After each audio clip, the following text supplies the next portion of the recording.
We're here today to do part 3 of your introduction and training on Indy Rezone. So far we've covered the overview where we took you through all the different chapters to give you some of the highlights. Last week in our second session, what we did is we took you through the new single family groupings, single family, doubles, triples, quads, and the live work units and the new secondary dwelling units.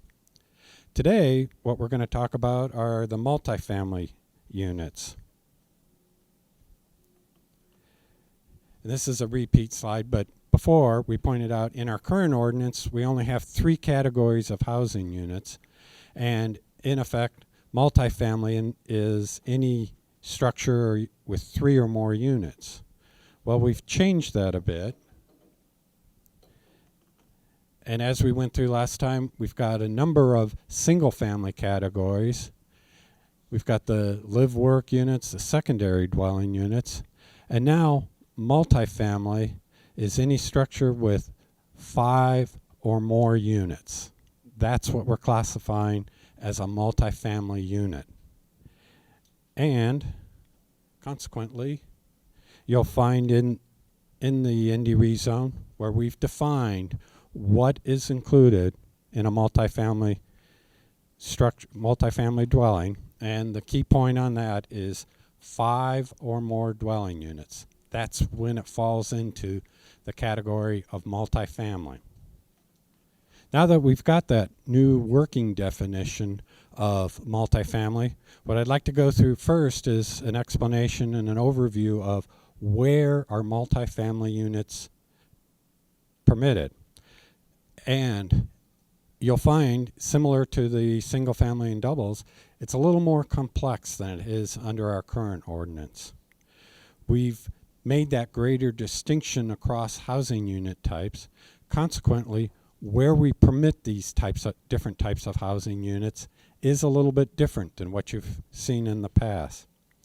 And what we're trying to accomplish with that is a greater distinction as we go across the zoning districts. So keep in mind, it's more complex than it was before. Another key point that you'll see as we work through this is that multifamily is permitted in some non-residential districts under the new ordinance. Multifamily is permitted in some non-residential districts. We'll talk about that in more detail, but keep that in mind as we go through today's presentation. The big question is, well, where do I find out? And as I hope you're starting to get the picture, the key thing is go to the use table. So what I've put up on the display here is that first part of the use table that shows the residential uses. And again, as always, across the top are the primary districts. The left column, the type of use. Right column, rightmost column, use-specific standards. So when we go to this, and you're going across and looking for multifamily dwellings, you'll see what districts it's permitted in. Put another little reminder in the use table that it's 5 or more units. But some of the key things I want to point out here, you'll see what primary districts where the P means it's a permitted use. But you'll also see when you go across the multifamily dwelling line, you'll see a number of V's under the commercial districts.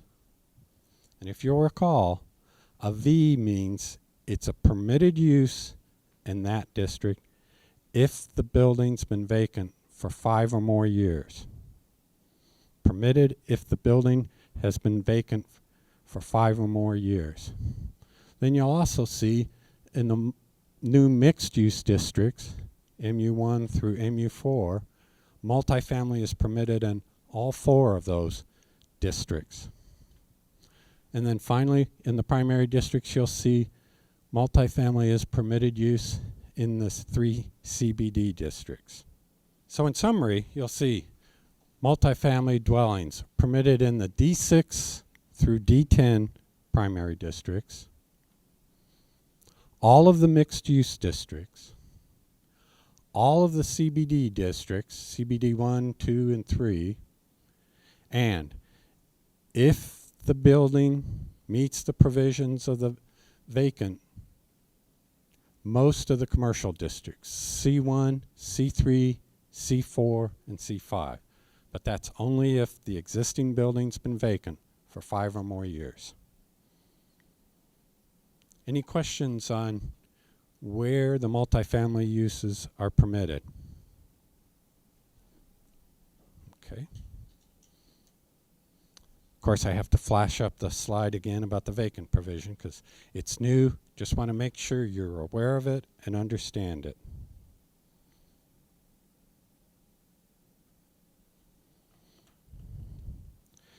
So we've gone through the new definition, where the districts, or where the multifamilies are permitted. Now I want to highlight accessory uses in multifamily districts. When you think of, again, go back to that use table, the first part gives you all the different kinds of primary uses, residential, commercial. The last part of the use table lists all of the permitted accessory and temporary uses. That's the last part of the use table. And what I want to do now is just highlight some of those permitted accessory uses in what we call the multifamily districts. Again, that's using the use table to better understand where the multifamily is permitted and what can you do. When we do that, when we're in the accessory, talk about the accessory uses, we have an all new aspect of a permitted accessory use. And that is, in some districts, in some of the multifamily districts, we're now permitting some non-residential uses. So those D6 through D10, those multifamily dwelling districts, we are now permitting some additional non-residential uses as accessory uses. That's what I want to go through now very briefly. The first one I'd like to point out to you is, again, look at those D6 through D10 districts, and you'll see where, for example, in the D9 and D10, we're now saying a daycare or a nursery school is a permitted accessory use in those multifamily dwelling districts. That's now permitted by right.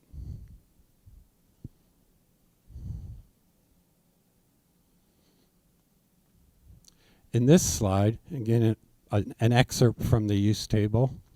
Again, in the D9 and D10 districts, you'll see new A's. That means a permitted accessory use. So in D9 and D10, consumer services or repairs are permitted. Hair and body care salons, barbershop, a beauty salon is permitted as an accessory use in the D9 and D10 districts. Similarly for laundromats. So this is a change from what we have under our current ordinance. In this slide, I'd like to point out that, again, in the D9 and D10, eating establishments or food preparations, restaurants, are permitted as an accessory use in those multifamily districts. One final one I want to point out, again, this is all in the use table. Grocery stores are permitted in the D9 and D10. Similarly, what we call retail light general, smaller scale retail establishments, are permitted in the D9 and D10 districts.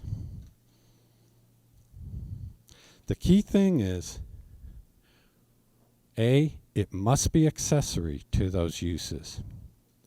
And the second thing, as I've talked about before, always look at the use-specific standards, because what you might find in those use-specific standards are standards that apply when that use is an accessory use. So, check in the use table.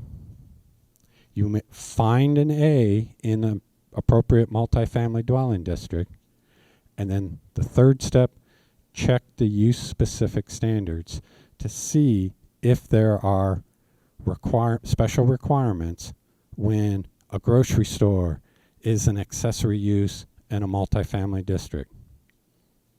So those are the key steps.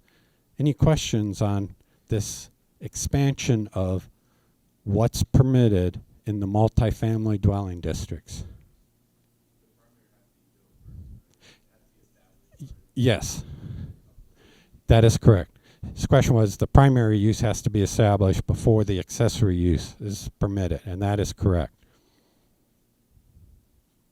And the second thing is, when you look through those use-specific standards, you will, in some instances, in most instances, see when it's in a multifamily district, it must be part of the structure that constitutes the primary use.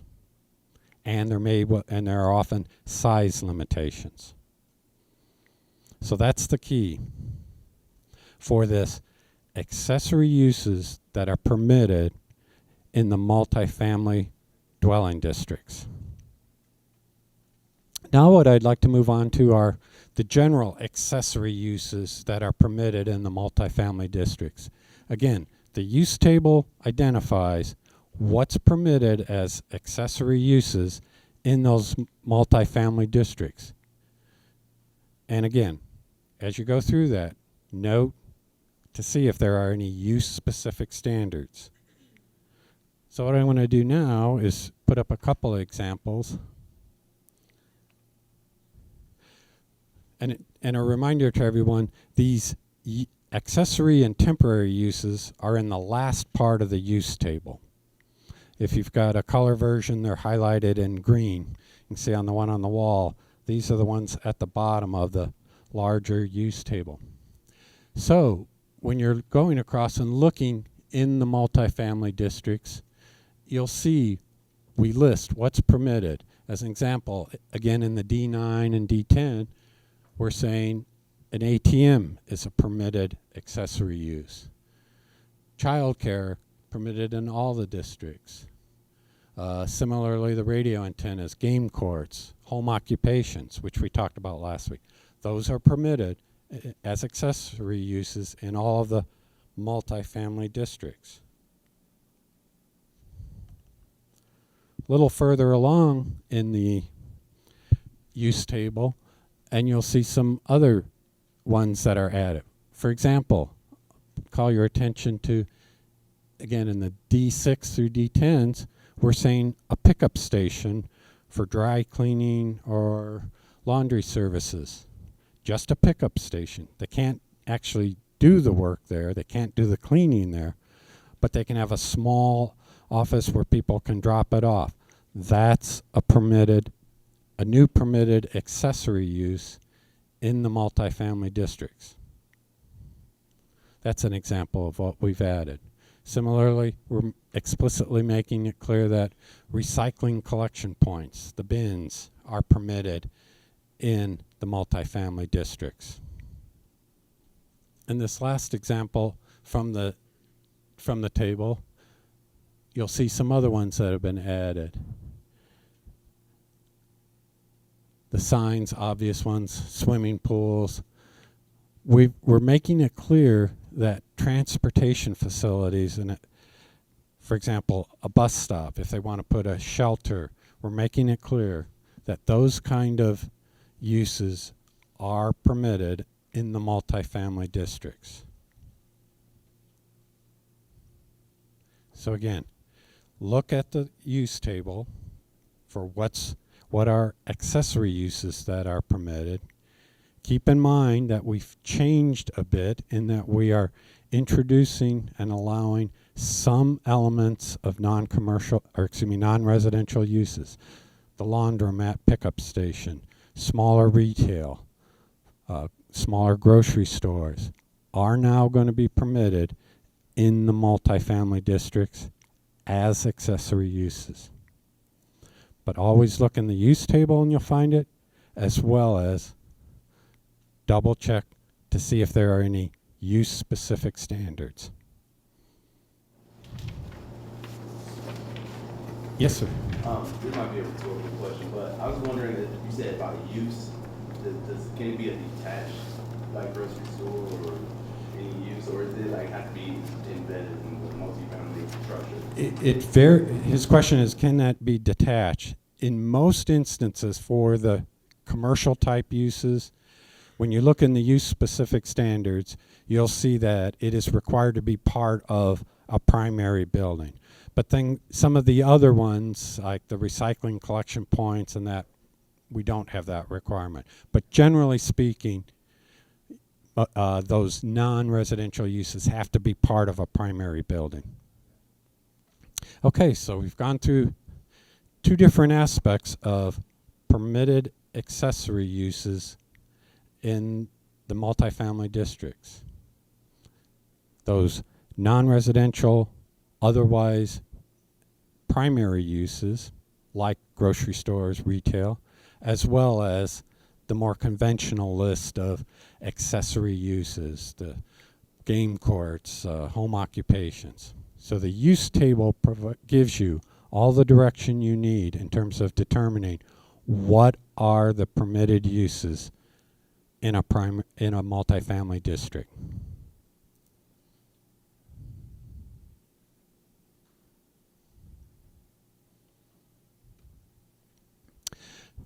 Now I'd like to move on to some of the other aspects of regulating the multifamily developments.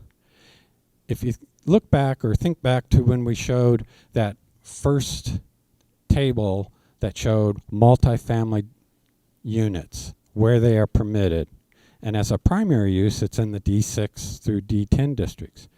But if you looked all the way over to the right, under multifamily, there are no use-specific standards for multifamily units. There are no use-specific standards for multifamily units.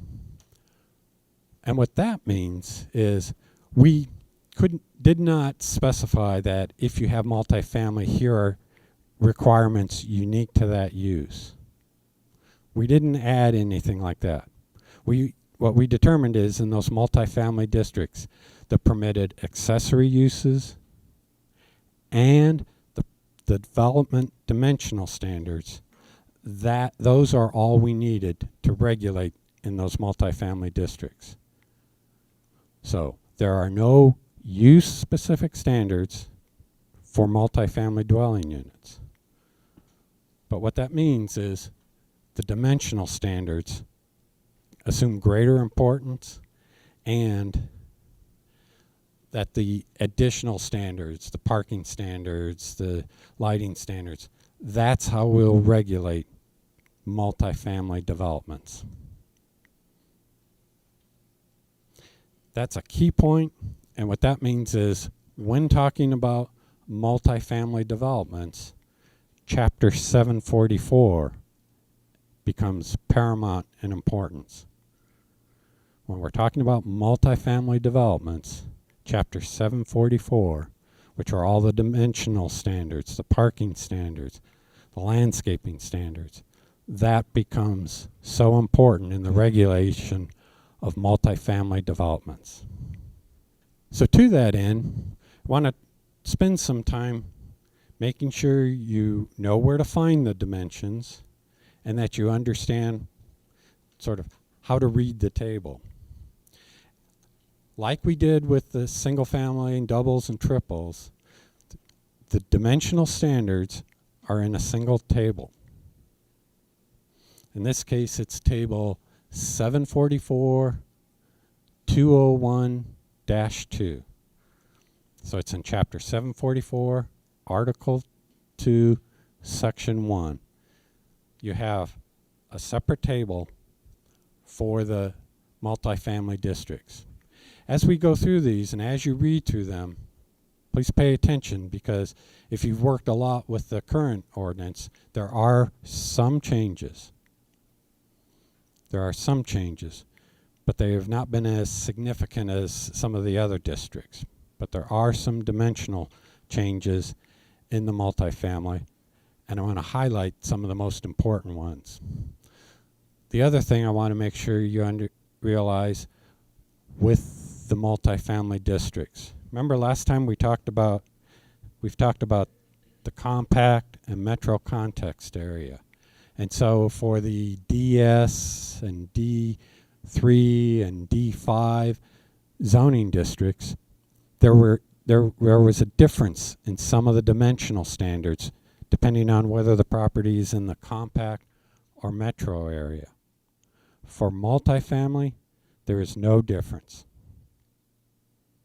Multifamily districts, the D6 through D10, the development regulations and dimensional standards are the same whether they're in the compact or metro area.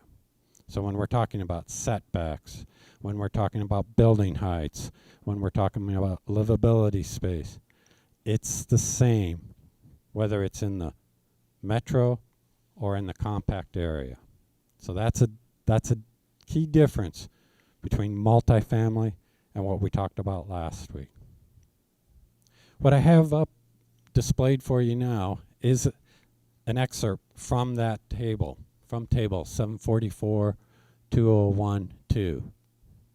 And so it's set up the same way as the other single family districts in that we've got the zoning district across the top, the element that's regulated down the left column, and then you'll have all of the standards in the cell for that district and for that regulation.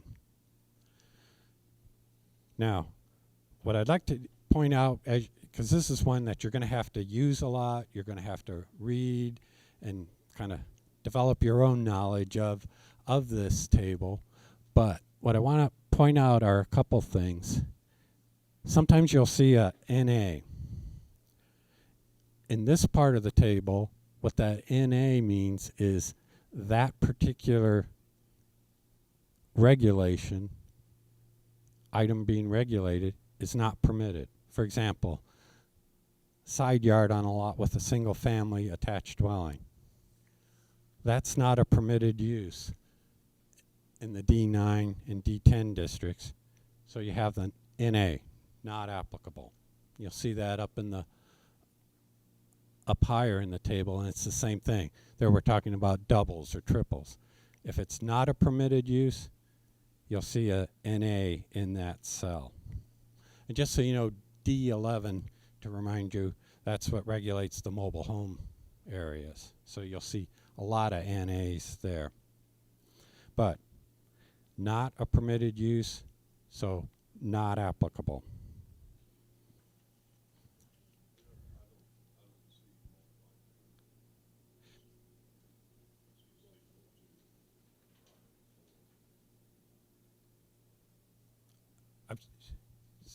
You don't see, on this table, you don't see. And that's because that's what all these other development regulations apply. They do apply for multifamily. For example, on that first part, let me go back. When you look down this column here, you'll see most of these standards in the first part of the table apply to singles or doubles or triples or quads. So those standards do not apply. In the D6, D62, D7, we do allow those uses, so we've put the setback requirements. When we get to the second part of this table, here is where you'll get more of the elements that apply to multifamily development. For example, primary building, maximum building height. D6, it's 45 feet. Goes up to 56 feet in D7. D8, if it's a multifamily development, it's 56 feet. In this case, the NA means we do not set a maximum building height. Then down further, you'll see we'll have differences for maximum accessory building. These apply in all of those districts and would apply to a multifamily development. The two big ones, and we're going to talk more about this, that affect most multifamily developments are the maximum allowed floor to area ratio and the livability space. Those are the ones that have the biggest impact on multifamily development. This is the second part of the table. And in it, these are the dimensional standards that apply in those districts. Because some of these districts, these multifamily districts, like the D6, D62, we also allow doubles, or in some instances, triples and quads. We have dimensional standards if that type of use is permitted. If that use is not permitted, we don't have a dimensional standard for it.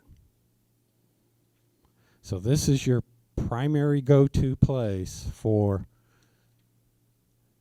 development regulations for the dimensional standards in the multifamily districts.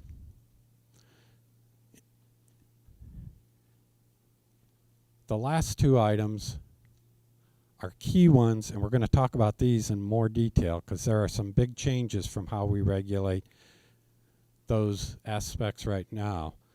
And that's the floor to area ratio and what we call the maximum livability or minimum livability space ratio. So I'm going to talk about those in more detail. I want to point out one other thing is when you're in this table, this particular table, and you're reading the D8 district, you'll see a little note 3. D8 district allows single family and multifamily. These are the dimensional standards for multifamily development in the D8 district. When you're in this table, table 2, those are the multifamily dimensional standards in a D8 district. Table 1 has the single family dimensional standards for the D8 district. That's a key thing to keep in mind. Any questions on the structure, layout, and content of this dimensional table? Yes? Yeah, I'm just a little confused. On the maximum height, you're telling me in a D9 or D11, the NA means it doesn't matter because there isn't. But then everywhere else, the NA means something else. Yes. In this case here, the NA means it does not apply. There is no maximum. In the up above or on the previous part of the table, it means that's not even a use that's permitted, so it doesn't apply. But in either case, it means you don't have to worry, you don't consider that. So that table provides the dimensional standards, and as we talked about last time, there are some exceptions to these. And so what I want to go through now are just to show you, again, there are some exceptions to these height requirements or setback requirements. Those are all in one place in a single part of the document. It's in section 744-204. These are the exceptions to those dimensional standards.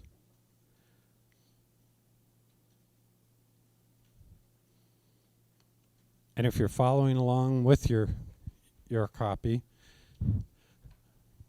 this table, 744-2041, is found on page 562 in the footnoted version and page 478 in the non-footnoted version. Tamara's handing out a convenient one-page copy, larger scale copy of this for you to follow along on. But you'll see in this table a listing of items, permitted encroachments or exceptions to the dimensional standards. I've highlighted a couple of them just because they might be more likely to apply in the multifamily district. Architectural features, particular aspects, those are exceptions. If you have an enclosed vestibule or canopy, that's a permitted exception. That's another one I wanted to highlight for you. On this next part of the table, you'll see exceptions for secondary means of escape, fire escapes or balconies. You'll see exceptions for chimneys, flagpoles, roof structures for the housing of elevators, stairways. All of those are permitted exceptions. You'll find those in the left column, and then on the right, any details. In the case of the chimneys or flagpoles, may not extend more than 25 feet, for example. So you've got the table with the dimensional standards, and it's followed by permitted exceptions or encroachments. This last one, which is on that table, you'll see has to do with, I highlighted it, wireless communications. Those are exceptions in the multifamily dwelling districts. So you go to the first table to find the dimensional standards, and then it's followed by exceptions or permitted encroachments. So they're right next to each other in the ordinance. Be easier for you to find, and all of the exceptions are found in one place. You won't have to page through or look in each of the particular districts. They'll be in that table. Now we're going to move on to some of the particular aspects.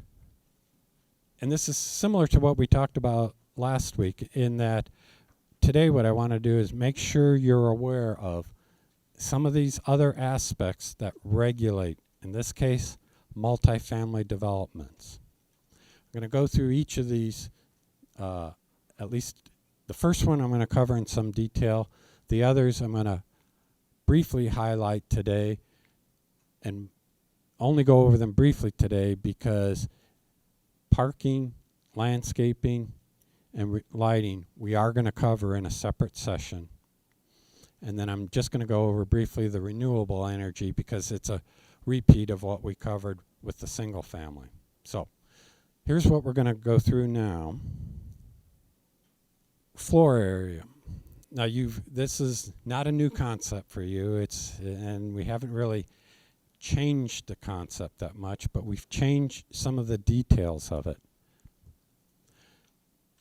It's the key component in one of the important dimensional standards for multifamily development, and that's the floor to area ratio. We've adjusted what are those permitted maximum floor to area ratios. Those have been adjusted. Those have been changed in some cases from what's in place now. So you need to be aware of that. Generally what we've done is we've gone in the direction of allowing higher floor to area ratios than under the current ordinance. With that, we're trying to encourage a higher density type of development. That's our objective in allowing these higher floor to area ratios. But with that, it makes it even more important that we get these ratios right. And so what we've done is we've added detail to clarify what goes into that calculation. If you remember back to the first one I talked about, you'll find in chapter 740, there are calculations, a section on calculations. This is an excerpt from that. It's on page 95 or page 80. And this is how we calculate floor area. And it's the sum of all horizontal surface areas measured within the exterior walls. However, and these are some of the key distinctions that we've added. If the portion of the building does not is a height of less than 78 inches, it does not count in the floor area. If the height in that room or that section is less than 78 inches, it does not count in the floor area. Open balconies and open porches do not count in the floor area. We do not count those in the floor area. If there's a floor area or a basement that's devoted to off-street parking or loading, that does not go into the floor area calculation.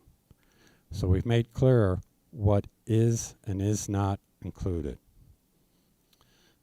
Then the ratio. So once the floor area of the building is calculated, then the ratio, sum of all the floor area for each of the buildings in the development, divided by the lot area,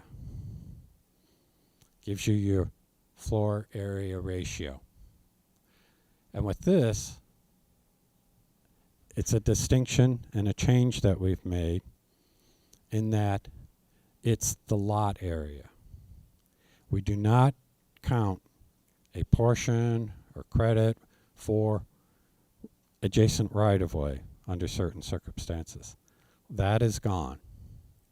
Going forward, it is the floor area of the buildings in the development divided by the lot area. No right-of-way is included in that calculation. So that's a big change. And we factored that into the resulting maximum floor area ratios that are in the dimensional table. We factored that in, and that's how we reach those permitted values. And they are different from what we have now because of these adjustments and because we're trying to attain a higher level of density with multifamily development. Now I want to move on to another important calculation. In that dimensional table, you saw livability space ratio. That's the new notion of open space as it pertains to multifamily developments. We've made some big changes. We've made changes to the terminology and to the definitions and to how they're calculated. So this is going to be quite a bit different from what you face now under the current ordinance.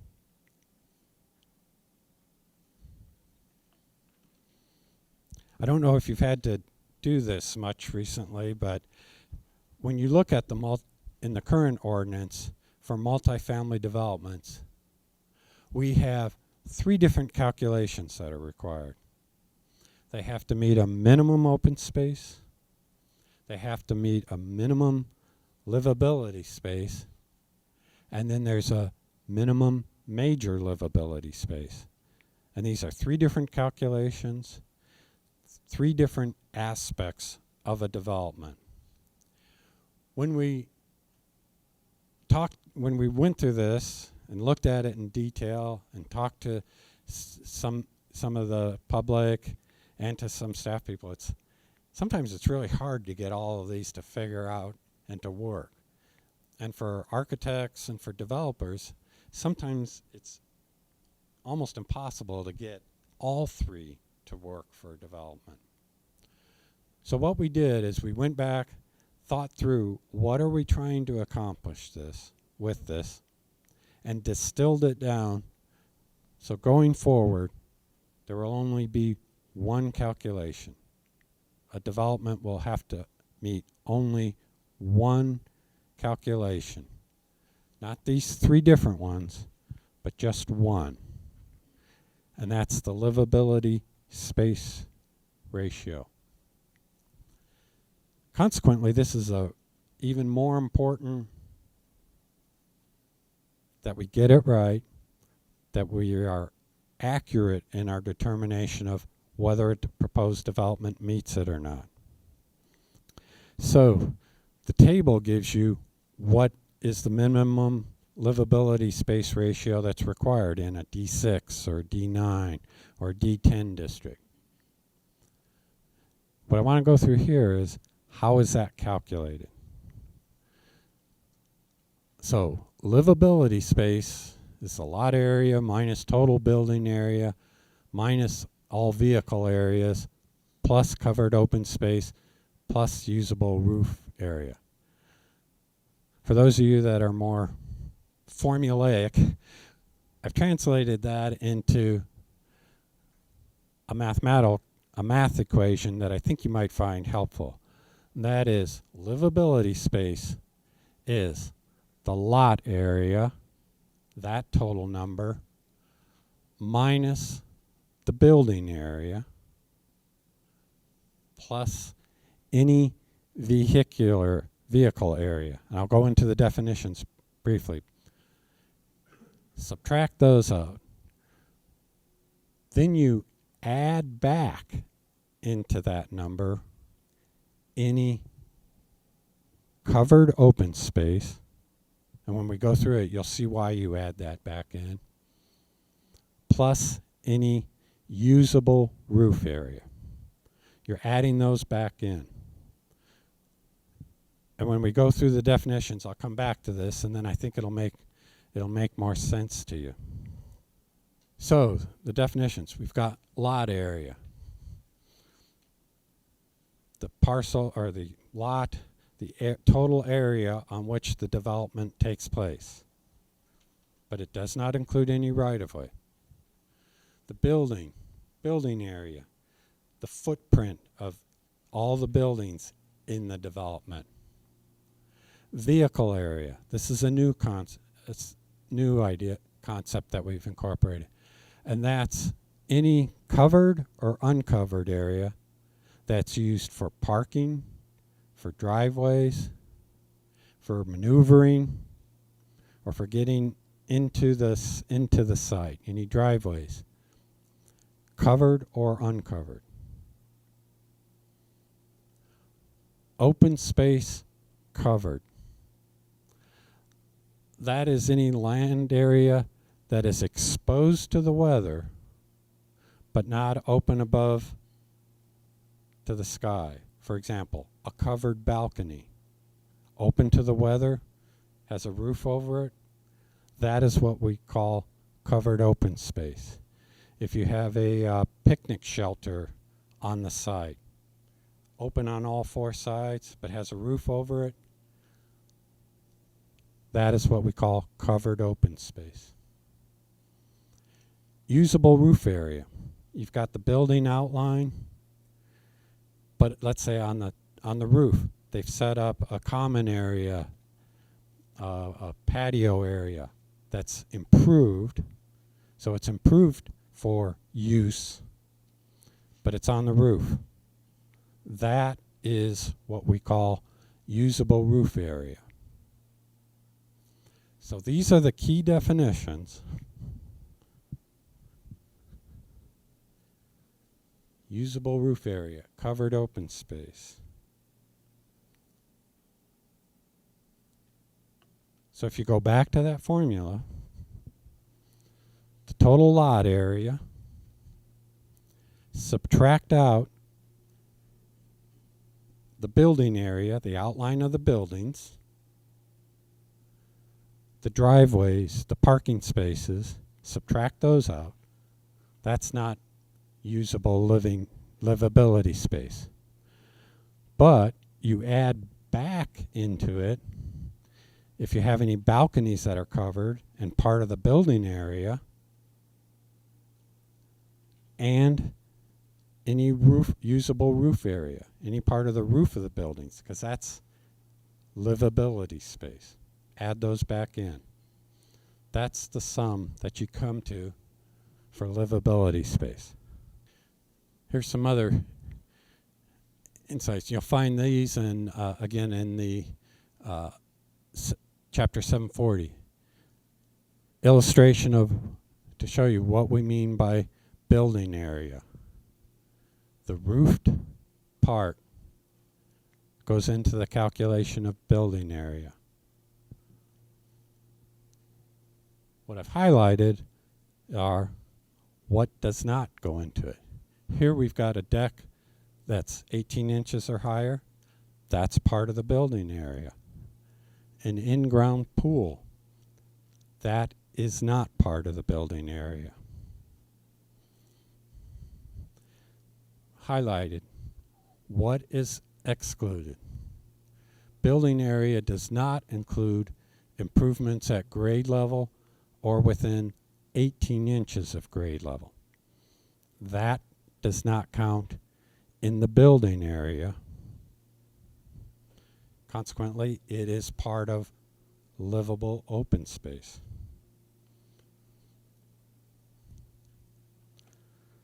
The other items that are not included in the building area, fences, outdoor game courts, if you have solar or wind devices, personal garden, minor residential features, those that are less than 50 square feet. Talked about those last time. That does not go into the building area. And this is a key thing. Walkways or driveways are not counted in the building area. So, just go back to that. Livability space, total lot area minus the building area plus vehicle area. Subtract that out. Add back in that covered open space and any usable roof area. Then the livability space ratio is the total livability space divided by the total floor area of the development. That's how it's calculated. I'm going to go through a couple illustrations to help drill that home for you. This is just an example. It's Autumn Woods up on the north side. And when you look from the aerial view and look down on it, I think you get an idea of, in a gross sense, what goes into livability area. All of this counts. Any of the green space that you see. You take out all of the buildings. You take out all of the vehicle area, the parking lots, the driveways. That comes out. It does not count as livability space. You've got game courts, you've got tennis courts, an in-ground pool. That is part of the livability space. So that's the looking down picture. As you look in closer, you'll see some of these, what from the aerial view look like buildings, are actually covered parking. So we would either count them, when you look at it, you might think they're buildings, but they're actually part of the vehicle area because it's parking area. It's part of the vehicle area. It comes out. It's not part of the livability space. If you look more closely at the buildings, you'll see a number of them have covered balconies. So that's part of the building area, but we need to add back in these covered balconies as part of the livability space because it's covered open space. So it goes back into the calculation. If these weren't open, they were extensions, part of the building area. But because they're open, they are part of livability space. Covered open space goes back in to count. Now we don't have it here, but let's say hypothetically on some of these buildings there was a deck on the roof that's usable for entertainment and lounging. Usable roof area. That would go, the square footage of it would go back in and count as livability space.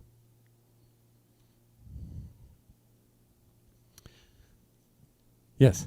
I think an important note to make is, I guess, to say the definition of livability space, because that actually shows that it's outdoors. When I originally thought it was like living space. Oh, okay. Sorry, that's a good point. Her point is, when you read the definition of livability space, it makes it clear that it's outside, open. It's not sort of the internal space where you're residing. Thank you. That's an important distinction. When we're talking about livability space, think outside.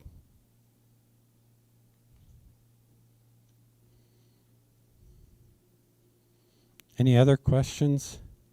Like I say, this is going to be an important calculation, and I know as we get closer and you're starting to review petition or cases or applications, we'll be here to help you work through it. But I want you to leave today with at least a basic understanding. It's different than before, and how it's calculated and what goes into it, what's included and not included. Okay, what I'm going to do now is go through some of these fairly quickly to let you know of big change, and then to highlight that we are going to talk about this in more detail. Parking, we're going to have a whole separate session on parking where we'll go into all of the details on how it's calculated, what's included and not included. But for today, what I want to highlight for you is, similar to the single family, we've changed the minimum parking requirement. Under the current ordinance, it range for multifamily, it can range from 1.80 spaces down to 0.75. Going forward, if the living area, the dwelling units are between 1 and 3 stories, 1 space per dwelling unit is required. If the structure is more than 3 stories, the on-site minimum requirement is 0.75 spaces. So that's a new general requirement for multifamily. Landscaping, this will be another separate session, but I want you to be aware of some key things. Multifamily will have to meet all of the landscaping requirements. Those are changing. So when you're reviewing multifamily, we'll go into what they'll have to provide in terms of landscaping. Landscaping is in Chapter 744, Article 5. Giving you a little bit of a preview, one of the big changes coming is what we call the green factor. That's an important part, new part of landscaping. multifamily developments will be subject to the green factor. Multifamily developments will be subject to the green factor.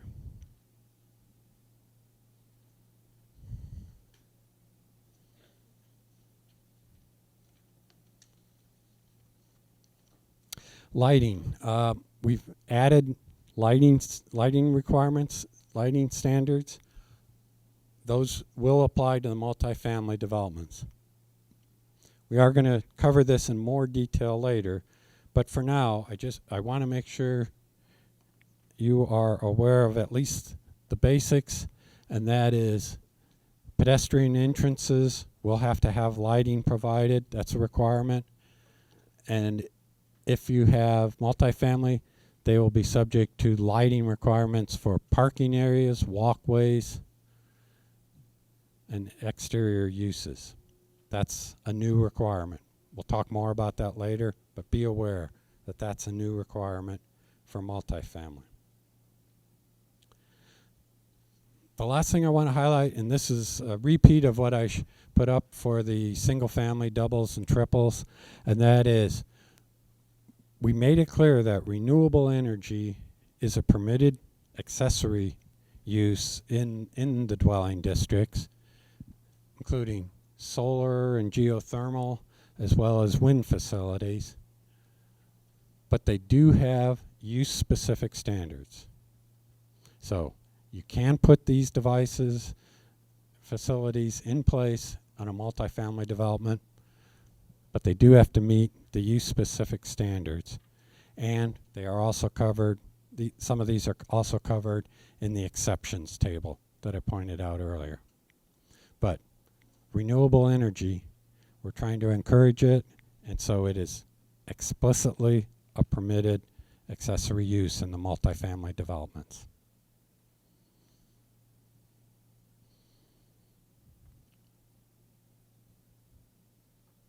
Well, believe it or not, we're done. Today's session's a little shorter than some of the other ones, but I do want to open the floor up to questions that you might have. Yes? You might have covered this first session, but as we're moving forward, there will be projects in process. So they may come in beginning of March or middle of March, and they're applying their new development to the old standards. So at what point will we want to make that shift to, if they're still not issued prior to April 1st, they're still under the old standards, something like that. The question is, when you have applications coming in up to April 1st, how are they treated if they're sort of in process as April 1st comes? And the short answer is, if they've submitted the application prior to April 1st and started the process, they are regulated by by what I'll call the old ordinance.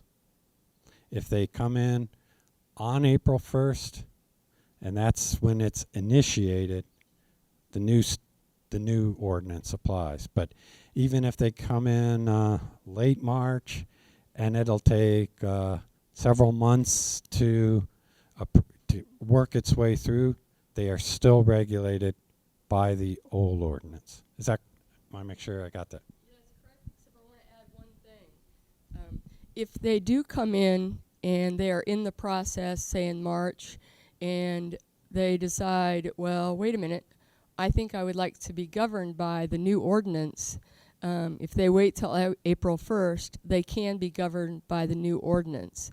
But it's all or nothing. You're either under the old or you're under the new.